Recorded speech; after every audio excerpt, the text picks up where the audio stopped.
कि बर्बाद बस्तियों में किसे ढूंढते हो तुम। सुनो भाई, कि बर्बाद बस्तियों में किसे ढूंढते हो तुम, उजड़े हुए लोगों के ठिकाने नहीं होते। नमस्कार भाई दर्शकों का, एक अद्भुत खबर कहूं या मैं हैरानी वाली खबर कहूं।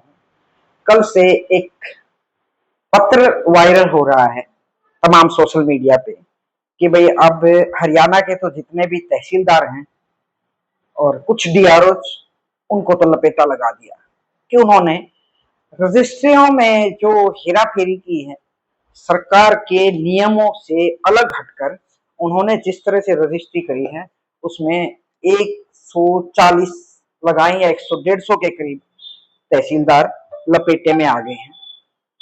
तो उनकी इंक्वायरी के बाद हड़कंप मच गया, मतलब एक तरह से भागा दौड़ी हो रही है समाज। आम आदमी भी परेशान है कि भाई तहसीलदार ऐसा काम कर रहे थे तो उसकी अब रजिस्ट्रियां कैसे हो रही थी और अब रजिस्ट्रियां कैसे होंगी। उसमें जो पत्र वायरल हो रहा है, मैं जो उसकी बात कर रही थी उसमें ये है, उसमें नीचे लोगों ने एक टाइटल बना दिया, भाई बिहार से तहसीलदार आएंगे। एक रिंकू यादव नाम का एक नायब तहसीलदार, एक तहसीलदार है वो, उसको बिहार से डेपुटेशन पे हरियाणा में लाया गया है। हालांकि अभी उसके स्टेशन का कोई जिक्र नहीं।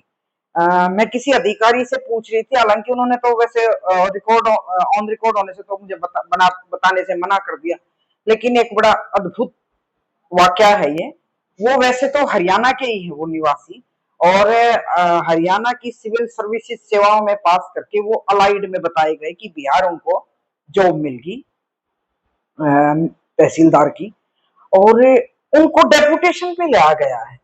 जितनी मुझे जानकारी है, मैं पुष्टि तो नहीं कर सकती, मैंने कईयों से बात की इस बारे में कि भाई ये पहला मामला हुआ है कि अलाइड में कोई बिहार में नौकरी करने वाला एक तहसीलदार या नायब तहसीलदार डेपुटेशन पे ऐसे लगाया जाता है हरियाणा में। ये पहला मामला है। जो आईएएस की जो आईएएस और आईपीएस वाली जो कैटेगरी है, उनको तो डेपुटेशन पे लाया जा सकता है, पर अलाइड में लगे हुए किसी ऐसे अधिकारी को नहीं लाया जा सकता। उस पे नीचे एक लाइन टैग कर दी उस लेटर के नीचे, भाई अब सारे बिहार से तहसीलदार और नायब तहसीलदार लगेंगे, यहाँ के तहसीलदारों ने तो बिठा दिया भट्टा। उस पत्र वायरल होने के बाद काफी सारे लोगों की, जैसे मैं प्रतिक्रियाएं भी सुन रही थी उसमें सोशल मीडिया पे भी, और पर्सनली भी कई लोगों से फोन पे बात हुई। मैंने एक अधिकारी से इस बारे में जब पूछा तो उन्होंने कहा कि भाई मैं ऑन द रिकॉर्ड तो कुछ नहीं बता सकता और ऑफ द रिकॉर्ड भी नहीं बता सकता, पर इतना जरूर है कि एग्रीकल्चर लैंड में 1 एकड़ से ज्यादा की जमीन की रजिस्ट्री करने के लिए एनओसी लेनी पड़ती है डीपीटी से, यानी योजनाकार जो अधिकारी होता है district planning town and town country से, वो लेनी होती है एनओसी। तो सब में लपेटा ला दिया, किसी ने एनओसी नहीं ली 1 एकड़ से ऊपर, और उसमें भी अगर 50 रजिस्ट्री की है तो 50 से ऊपर की है तो उसमें भी। तो भाई ये तो सारे तहसीलदार लपेटे में आ गए।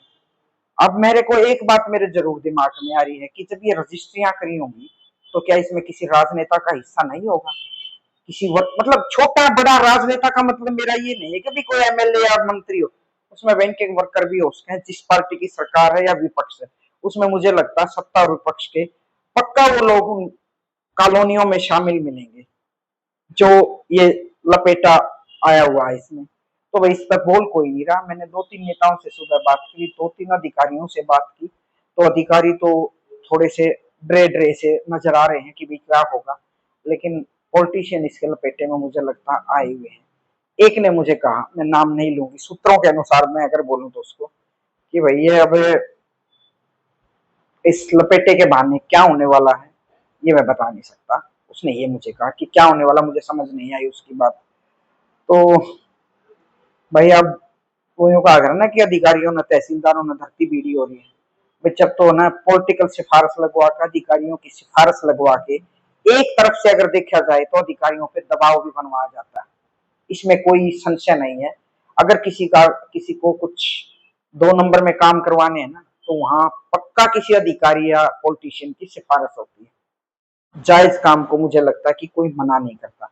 तो वे सरकार ने अब सबकी लिस्ट बना ली है और सबको लपेटे में ले लिया, लेकिन उनकी भी जांच होनी चाहिए जिन पॉलिटिशियनों ने या जिन बड़े अधिकारियों ने सिफारिश करवा के ये रजिस्ट्रियां करवाई होंगी या ये प्लॉटिंग करवाई होगी या कॉलोनी कटवाई होगी, जो भी है।